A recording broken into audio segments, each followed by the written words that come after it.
Hello everybody, I am Rue and this is my cozy corner of booktube, Rue with the Books. There is nothing quite like sharing the love of reading with your loved ones. To be able to talk about any cool or scary or emotional moments with somebody that has already read the book you are reading.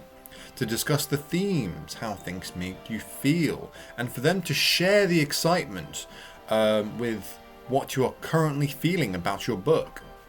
My partner and I have a lot of crossover with our reading. We do little buddy reads every once in a while, and the last thing that we read together was the Farseer trilogy by Robin Hobb, and hopefully next year we shall read the Life Ship Traders together as well. In this video I will be reading my girlfriend's recommendations for a month. She has come up with 8 different books that she's interested in me reading, and that is a lot of books and definitely gives me a lot of different content to get through.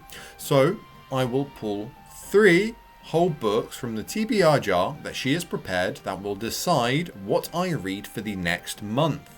I'd usually talk about all of the books beforehand, but I am going to kind of structure this more like a reading vlog than one of my talking books videos, which is super exciting because it's my first time kind of giving this format a go on the channel. So I will just talk about the books as I read them. I will tune back into you guys every maybe 25% or a little bit less depending on the length of the book, and let you guys know what I'm discovering about the plot, if there's anything cool worth mentioning, and we will just see how it goes. Anyway, let's find out what books I'm going to read. I am super excited. So this is the TBR jar. And let's see what I get. So, book number 1. Yoink. Right, so. This one is In the Miso Soup. In the Miso Soup seems to be a kind of horror thriller where an American tourist goes to Japan on a kind of tour of the nightlife. But things seem to get rather bizarre quite quickly. And yeah, it should be quite a thrilling, fun, spooky little read. So I'll let you guys know what I think of it as I get into it. Right, time to pick book number 2.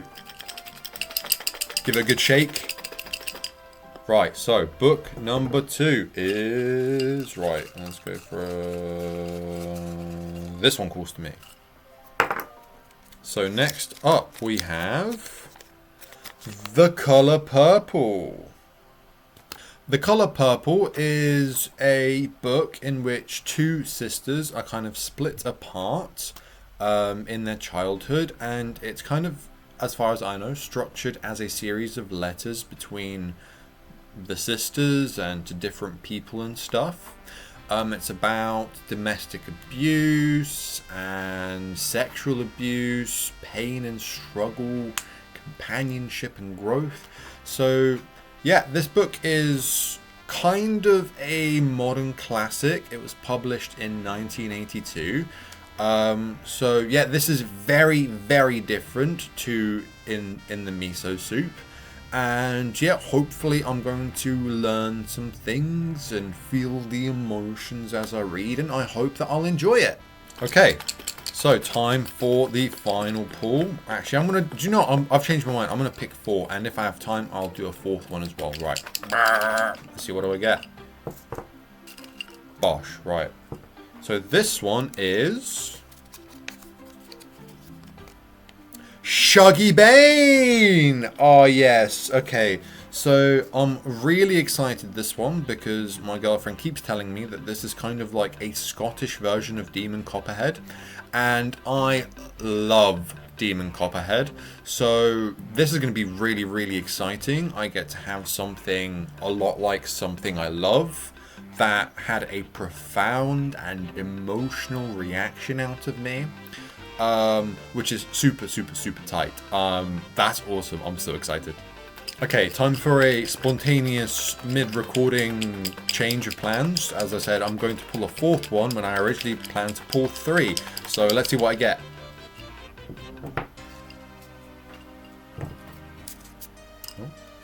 actually pull two, but I picked one that I wanted. Chinese Cinderella! Right, this is once again very, very different. All I know that this one is meant to be some kind of memoir. It's reasonably short, and I have absolutely no idea what I'm getting into. My partner said that they read this one when they were about 13 and really enjoyed it.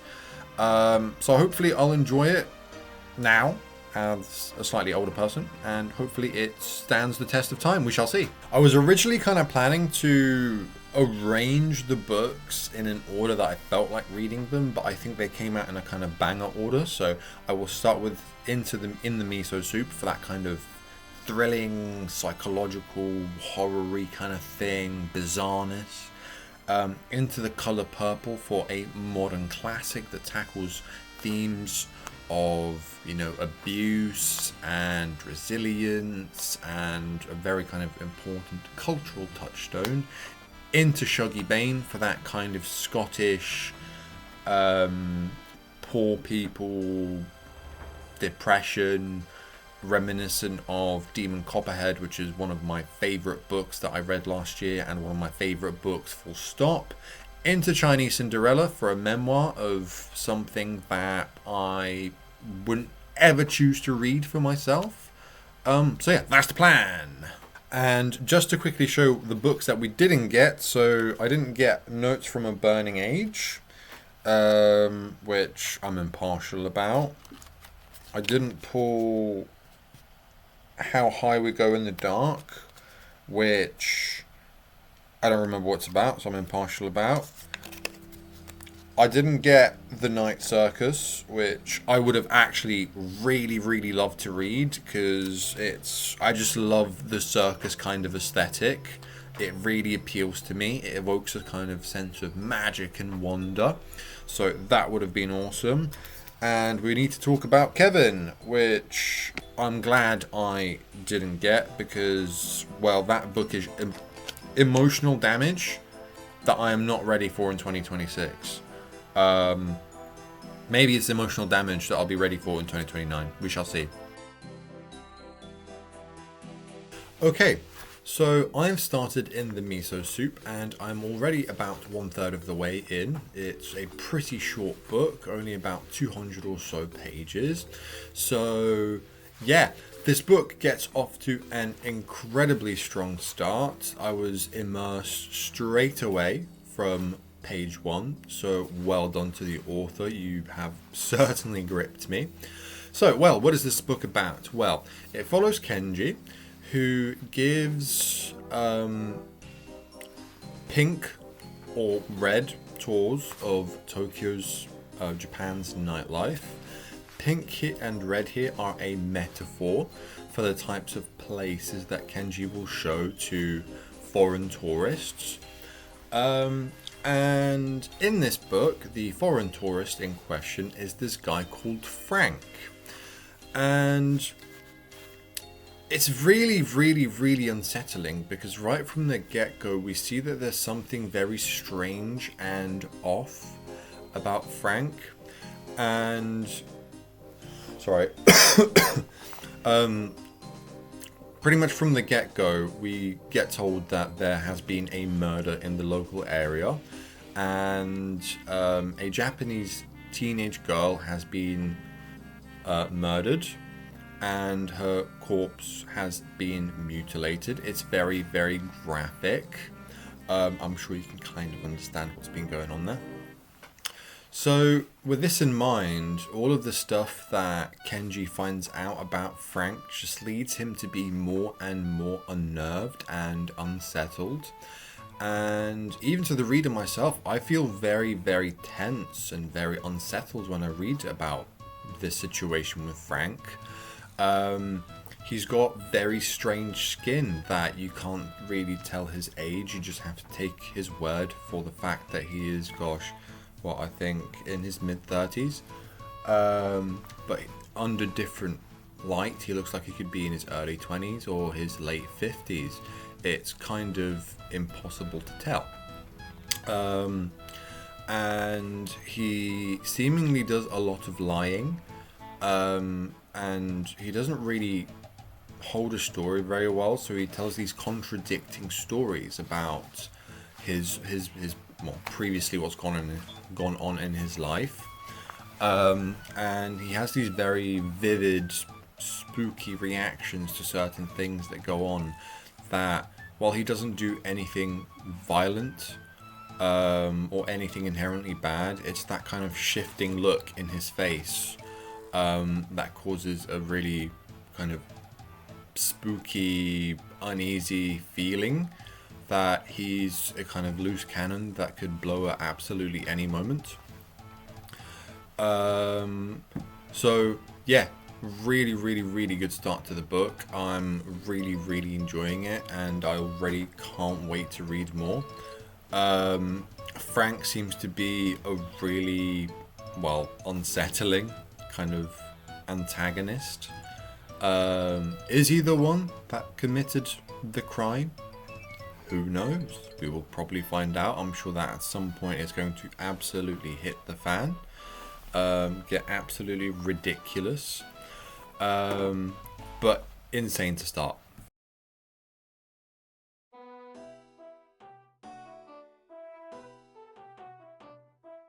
Okay, everybody. So I am now about 70% of the way into the book, and things have ramped up quite a lot.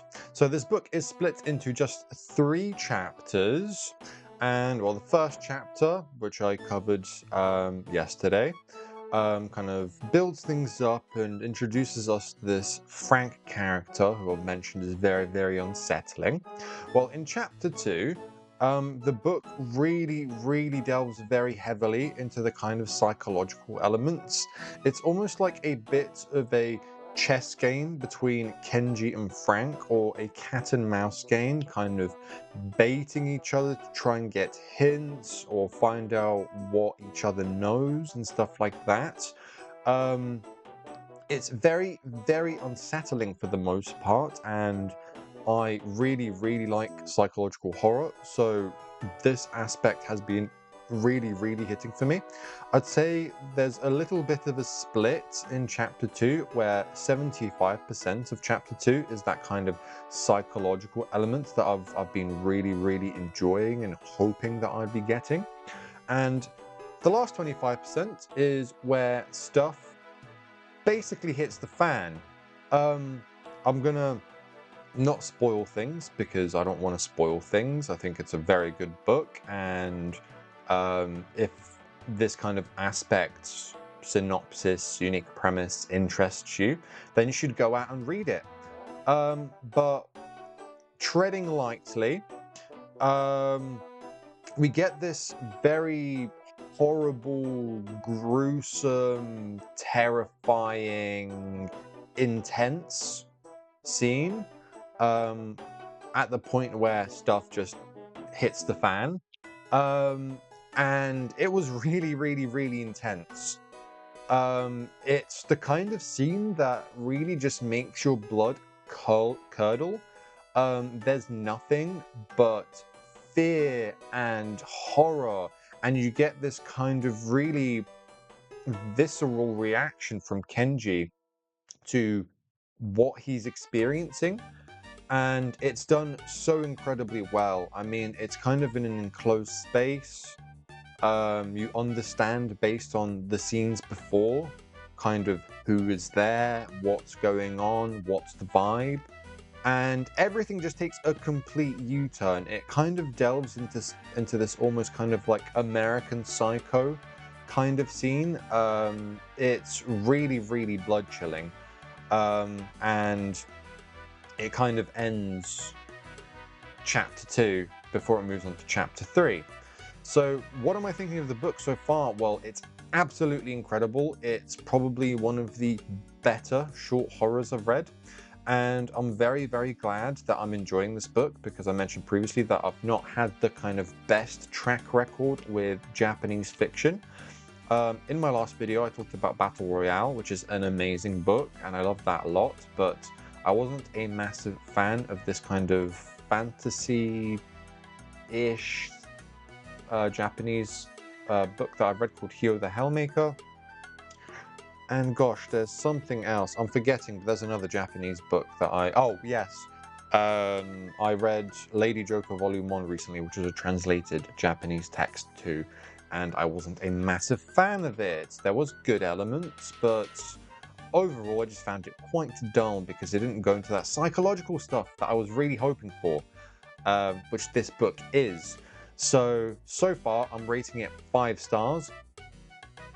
It's really, really good. Now, I'll tune back in after I read the ending. I should be able to finish it tonight at my pace. There's only about an hour left in the book, which is easy pickings. So yes, I'll see you guys soon.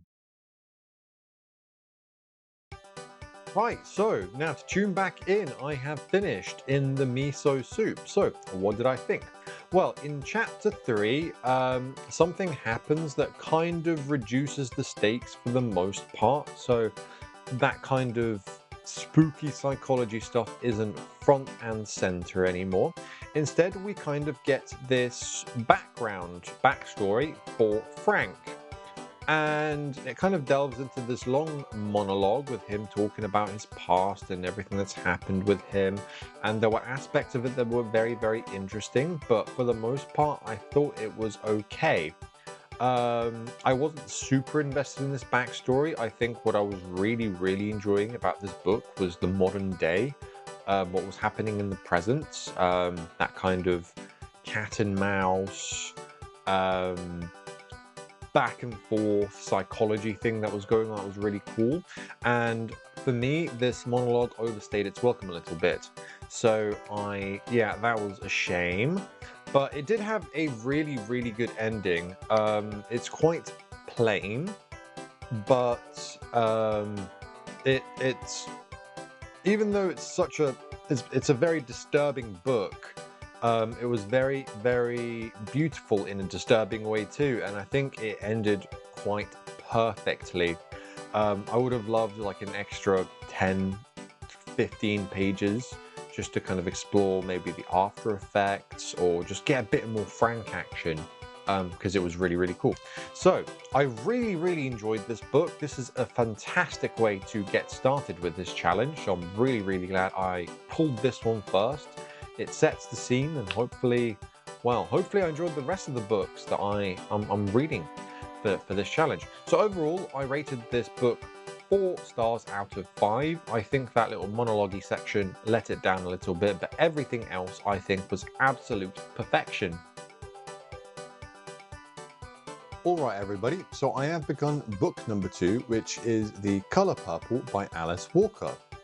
And I am currently about 30% in, so I shall give you my thoughts up to that point.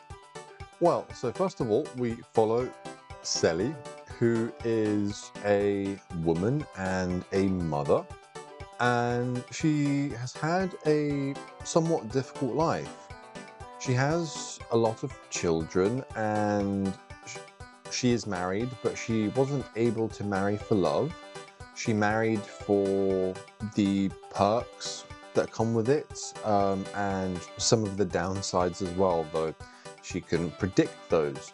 So she experiences a lot of domestic abuse within the house and is made to work very, very, very hard while her, in the fields and looking after children, doing the dishes, washing up, cleaning, while her husband does pretty much nothing, and then goes around and has fun with other women.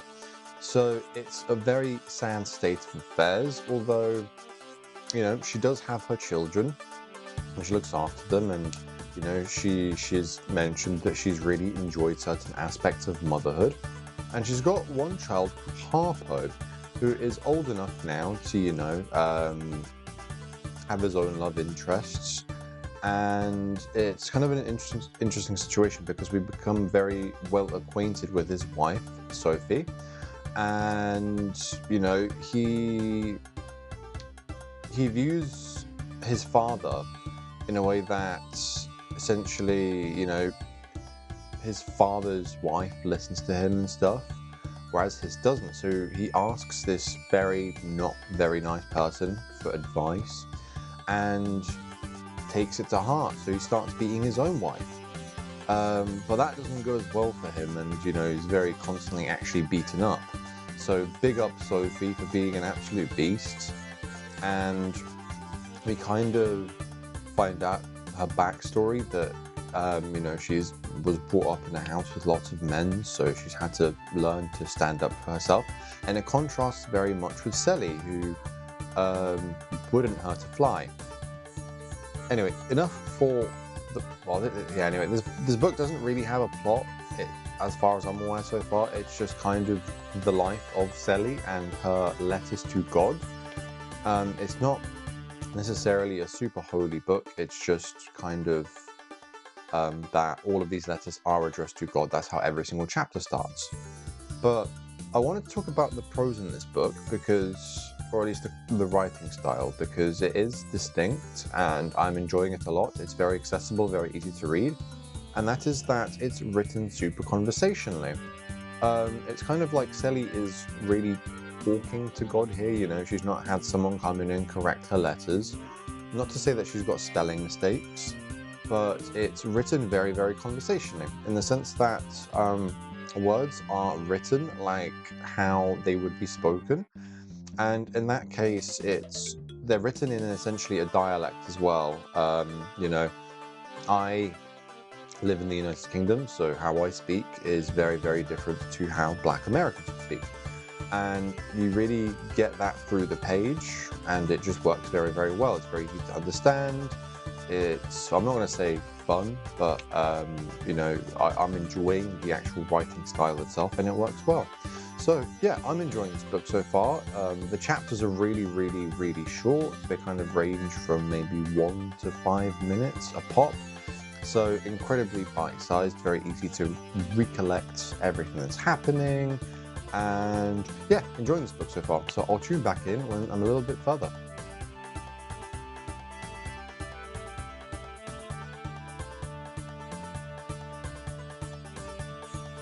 Hello, so to tune back in for today, I am now 60% of the way into The Colour Purple by Alice Walker.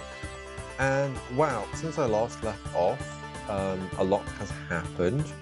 So one of the main things that is really, really cool about this book is the characters and their kind of relationships between one another are very, very complex.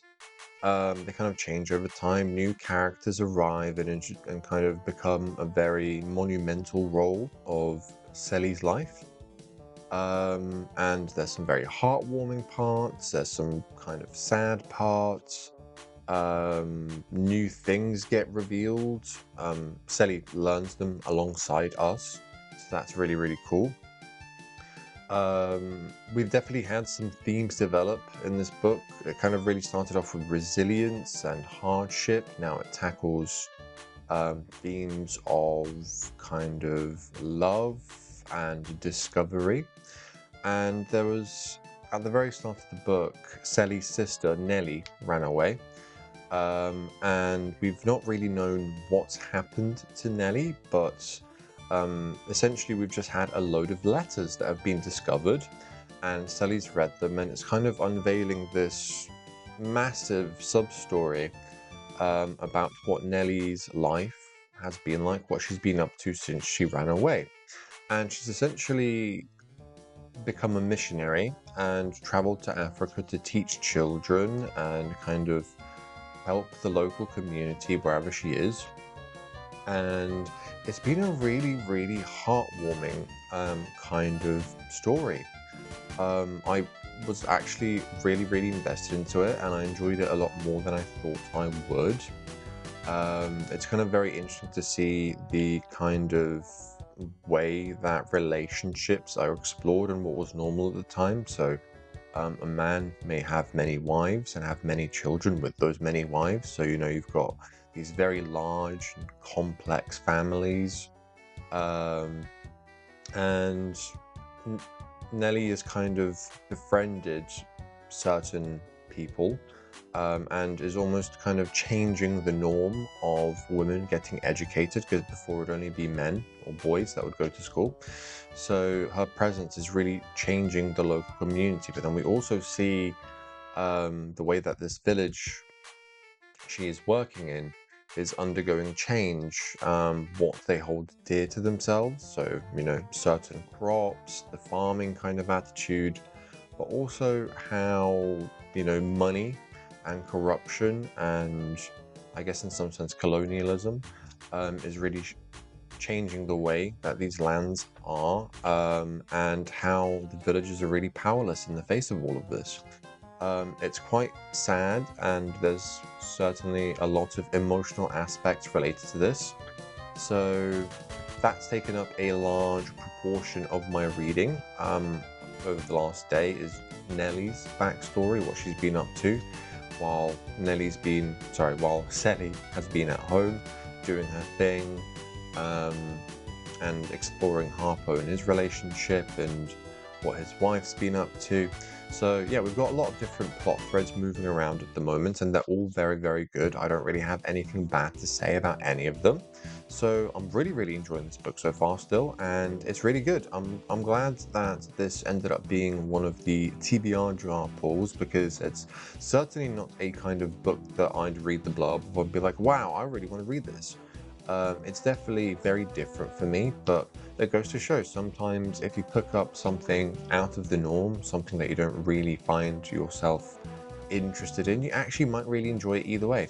So yeah, 60% of the way to Colour Purple. I shall tune back in with you guys soon.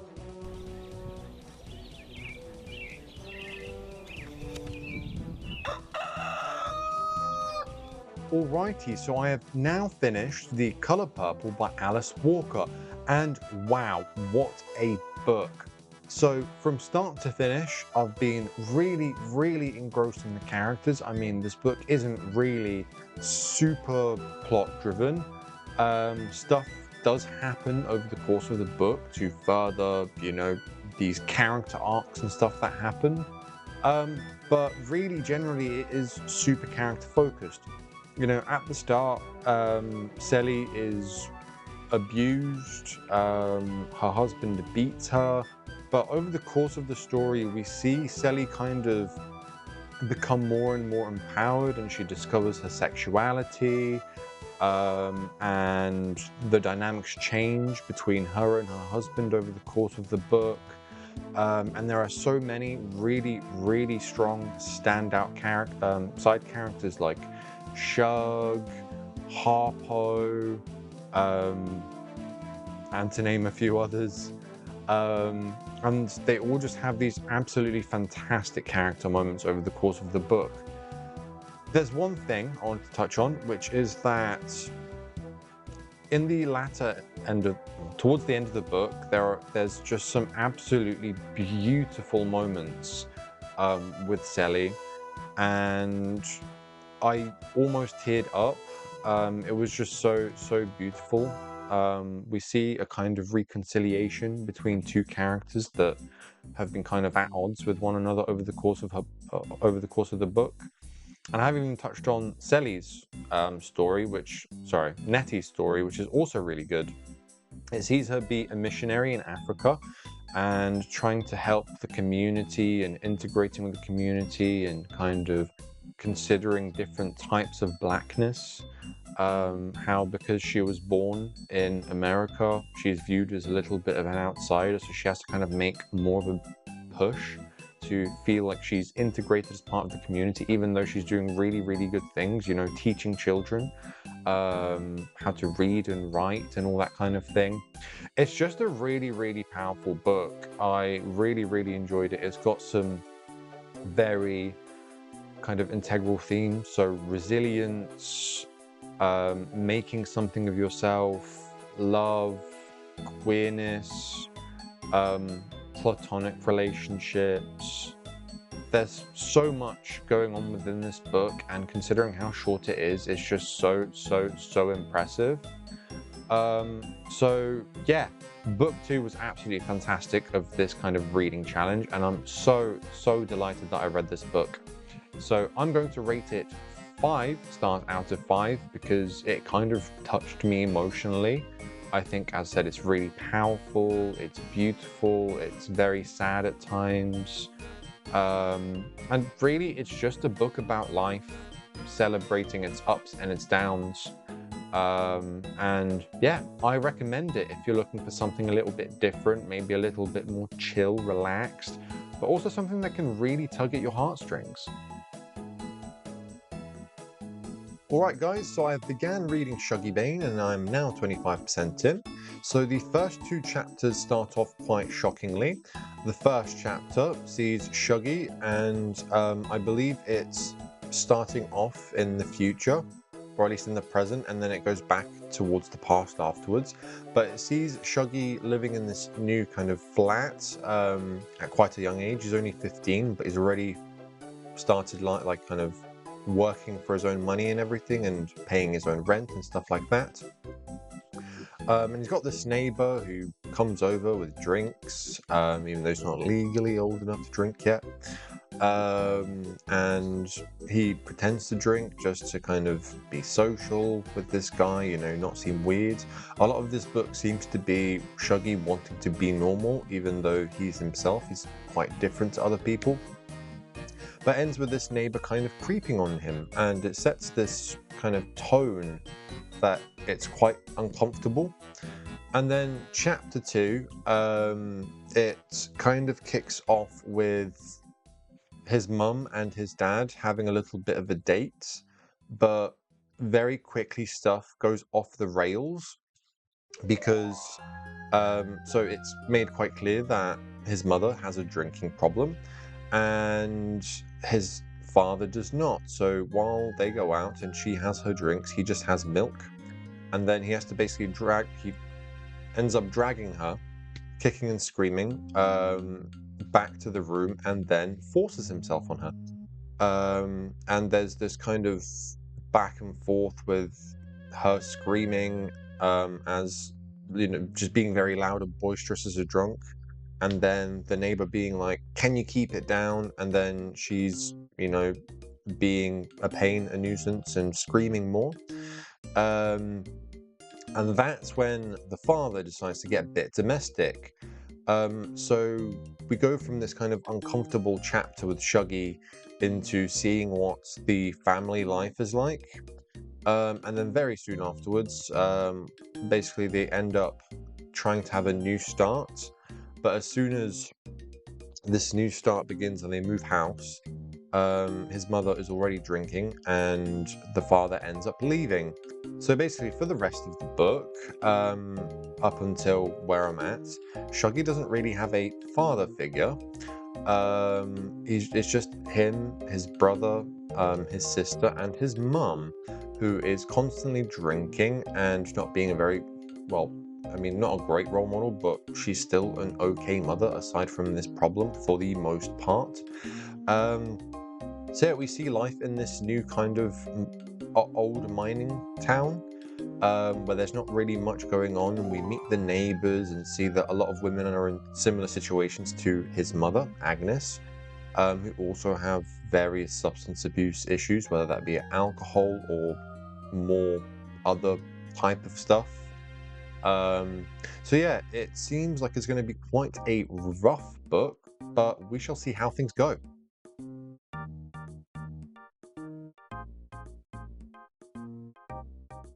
Alright guys, so I am now halfway in, and something has become very kind of noticeable in this book, that despite this book being called Shuggy Bane, it's actually very much about his mother, because his mother is really the only parental figure in his life for a majority of the book. Her kind of character arcs, what she's going through, reflects what Shuggy's going through, because, you know, if she's having a bad day and having a lot of drink, then he has to kind of look after her instead of doing kid things, like playing with toys or going out with other people, or sometimes even going to school. So choosing to focus on Agnes for a majority of the story is quite a smart play, because we see the repercussions of her actions on Shuggy, and it's quite interesting. We've had some more stuff with Shuggy and his brother Leek, and what Leek is trying to do to try kind of get himself out of this hole that he has been forced into. We see a bit more of the kind of school life and the way that Shuggy's treated, because, well, as a child, he's kind of walked around with a doll, and that set a bad impression of him upon other people. So he's kind of laughed at a lot, and in general, he's not normal. His brother has tried to be a good role model and teach him how to kind of even just walk normally rather than in a more feminine way, because kids are mean, right? So yeah, it's been quite a good first half of the book. I've definitely enjoyed it. It's quite mundane, and there is still a lot of this focus on Agnes, and I'm sure that there will be for basically the rest of the book, because it really is about alcoholism and the effects it can have on family life. We see these fiery sides to Agnes. We see the more nurturing, motherly sides to Agnes, and we see her pride and how she always looks after herself despite being an alcoholic. She always seems like a normal person. You know, if you looked at her, you wouldn't be able to tell that she has these issues. So yeah, she has a lot of pride, and she looks after the house and makes sure that everything is clean and neat and tidy.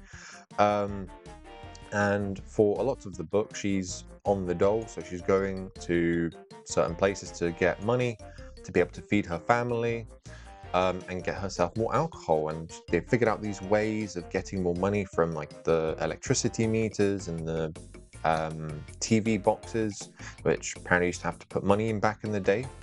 You'd essentially put some money in, you get credit for a certain amount of time, and no matter what, if the money ran out, then the TV would turn off. So that was very insightful and interesting for me, actually. I'm not really a history person, but it's kind of interesting seeing how things used to be before my time. So yeah, I will tune back in around 75% and we'll see how things are going.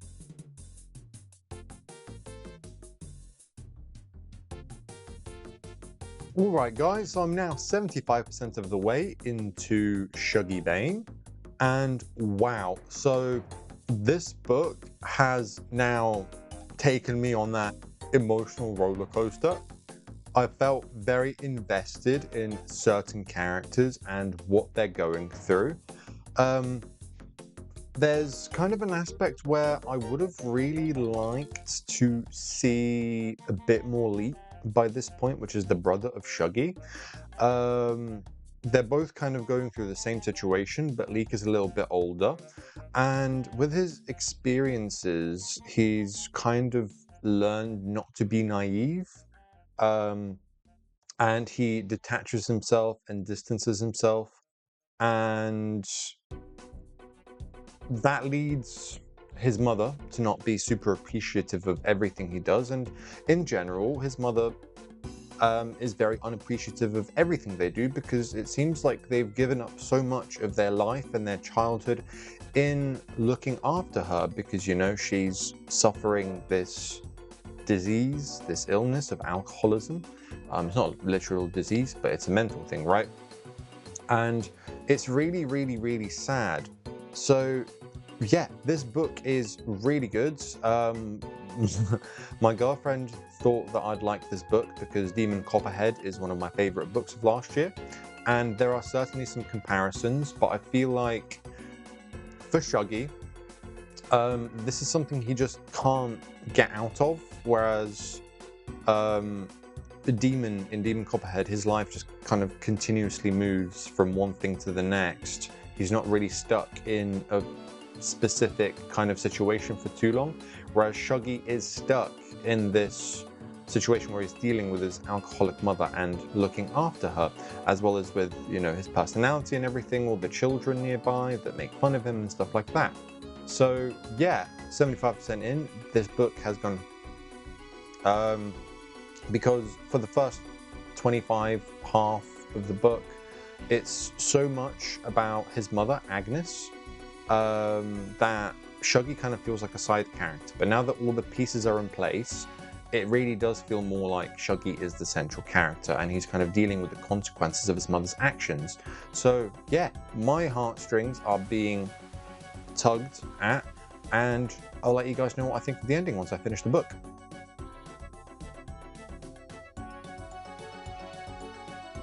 Alright guys, I have completed Shuggy Bane. And oh my goodness, so in the last clip I talked about the fact that this book has finally got me very kind of hooked and emotionally invested, and I was just feeling very sad about all these things that happened. And the inevitable has happened, I will say. I'm still shocked. It's very sad, but this book has a very beautiful ending, and I'm trying to think how to phrase this without spoiling. Essentially,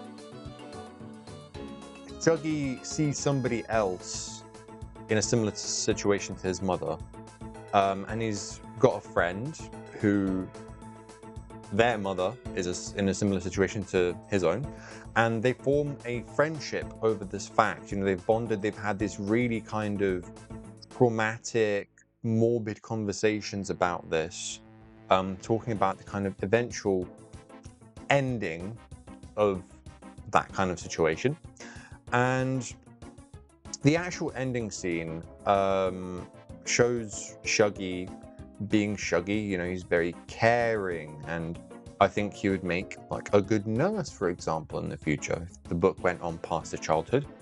And yeah, it sees him being himself, you know, having his attention to detail, being very empathetic, and just the way that it ended was really, really beautiful.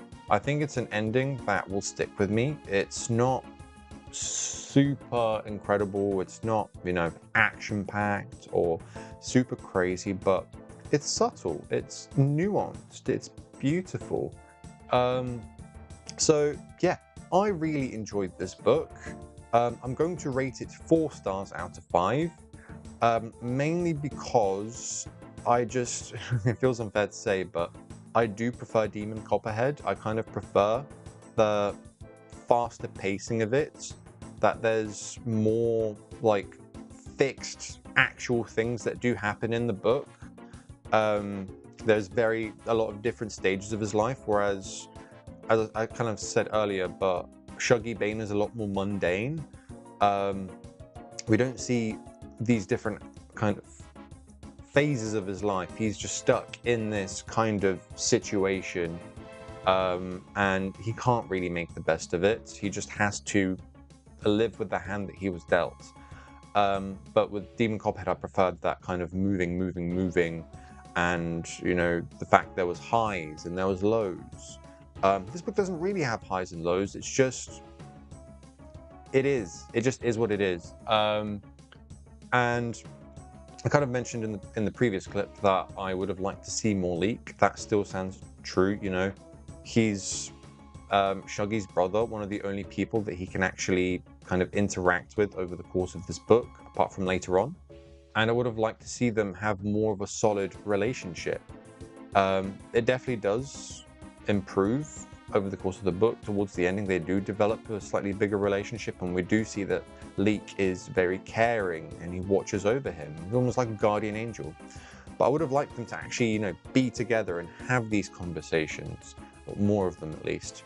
So yeah, Shuggy Bane is an incredible book, and I'll see you with the last and final book. Alright guys, so I've begun Chinese Cinderella, and I'm going to be honest, this book is really short.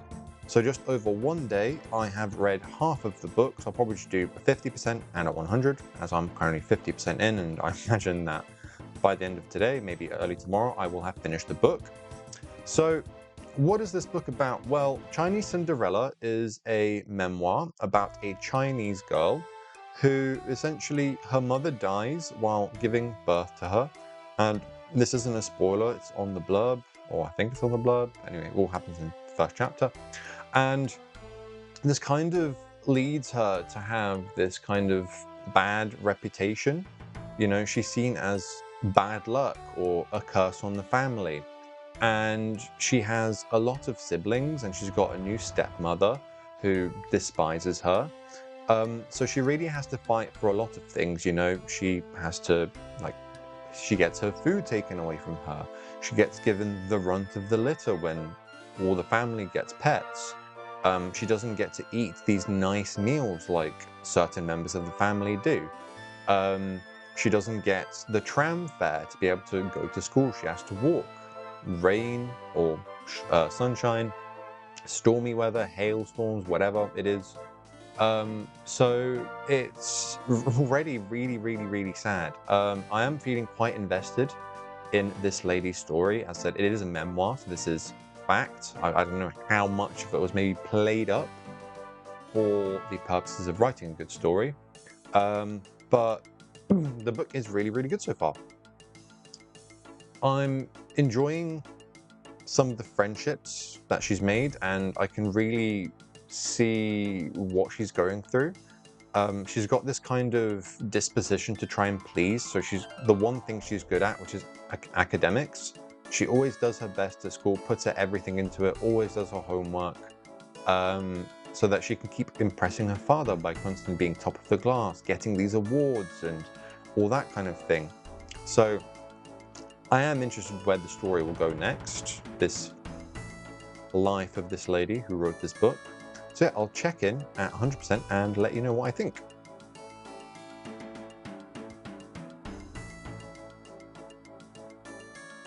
Alright guys, so I have finished reading Chinese Cinderella, and wow, I actually enjoyed it so much more than I thought I would. When I found out I was reading a memoir, I was like, okay, I don't know how to feel about this. You know, I'm very much interested in the fiction rather than the non-fiction, but because it's very much based on this person's life, and the events that happen are interesting, it doesn't feel too dull, and with the way that book is written, it does feel very emotional, and that's kind of what I like from literary fiction. So even though it is a memoir, it does almost read like a contemporary fiction book. So what did I enjoy about this book? Well, the characters were very strong, and I felt very emotional about the main character situation. And a lot of things stay the same over the course of the book in terms of the main character's relationships to certain people. And, you know, the main character drew a really unfortunate hand in terms of everything here. But knowing that certain people have belief in the main character, in the author, she's very much got a kind of perseverance and kind of a willingness to try and make it. You know, as a child, you definitely feel stuck, like you have to go to school and you have to study. You don't really have that opportunity to get to the next level and put one step forward. But the main character perseveres in this kind of rut that she is in and continues trying to, you know, excel in what she does despite the circumstances. And I really like the ending. It's not... Some things do change, and we finally do see a step forward in the author's life in terms of what she can do. She kind of accomplishes some of her dreams, and it does allow her to catapult her into a career instead of just being stuck in school studying. So that's really good. And yeah, there were just some really heartwarming moments, but also for the majority of the book just made me so angry. So yeah, overall, I rated this book 4 stars out of 5. I think it actually, I really wouldn't have minded it being a little bit longer just because I was enjoying it so much. But yeah, that's my first memoir, which I think is very exciting because, you know, it's always good to read something new in a new type of genre. So there's that. If you do want something short that's going to rile you the heck up, I do wholeheartedly recommend Chinese Cinderella. Thank you so much for watching this video. I hope that you enjoyed it and enjoyed watching this kind of reading journey I have taken over the course of this month, reading books that are very different to anything I would read, and also kind of getting a little glimpse into the life of my girlfriend and what she enjoys to read. You know, some of these books are from very long time ago. Chinese Cinderella, she said she read when she was about 14, so very different to her tastes now for the most part. But Shuggy Bane was a recent read for her, and she really liked it. So Yeah, I'd say this kind of mission was a success. I didn't end up becoming too depressed from these rather depressing books, and it let me appreciate the form of literature for these very different types of books. You know, I'm mainly a kind of fantasy, I do read some literary fiction, but I try and avoid stuff that is too depressing. And as a highlight for me, I think my favorite book out of this kind of collection was The Color Purple. It was a very, very moving story and it tackles some superb themes. But then Shuggy Bane gave me a story about alcoholism, and I've never read a story about alcoholism. So, and seeing that kind of childhood spin on it, where the character having to look after his mum, and wow, I'd say it was a very well-rounded selection of books, and I enjoyed it a lot. So yeah, if you made it this far, I hope that you have a great day today and you don't have any substance abuse issues, because that would suck. Be sure to press the like button and subscribe if you enjoyed this video. I would love to have you as part of the Root with the Books community. I upload weekly, so there will be plenty more content from moi for you to enjoy over the course of time. If you would like to connect with me outside of the YouTube platform, I have links in the description below for my Goodreads, my TikTok, my Instagram, and my TikTok Storygraph, sorry. I'm definitely most active on Goodreads. So if you'd like to kind of, see what I'm reading, get some sneak peeks, read my reviews, and send me a friend request, that'd be awesome. Anyway, I shall see you guys soon for some more bookish content next week. Goodbye, Root out.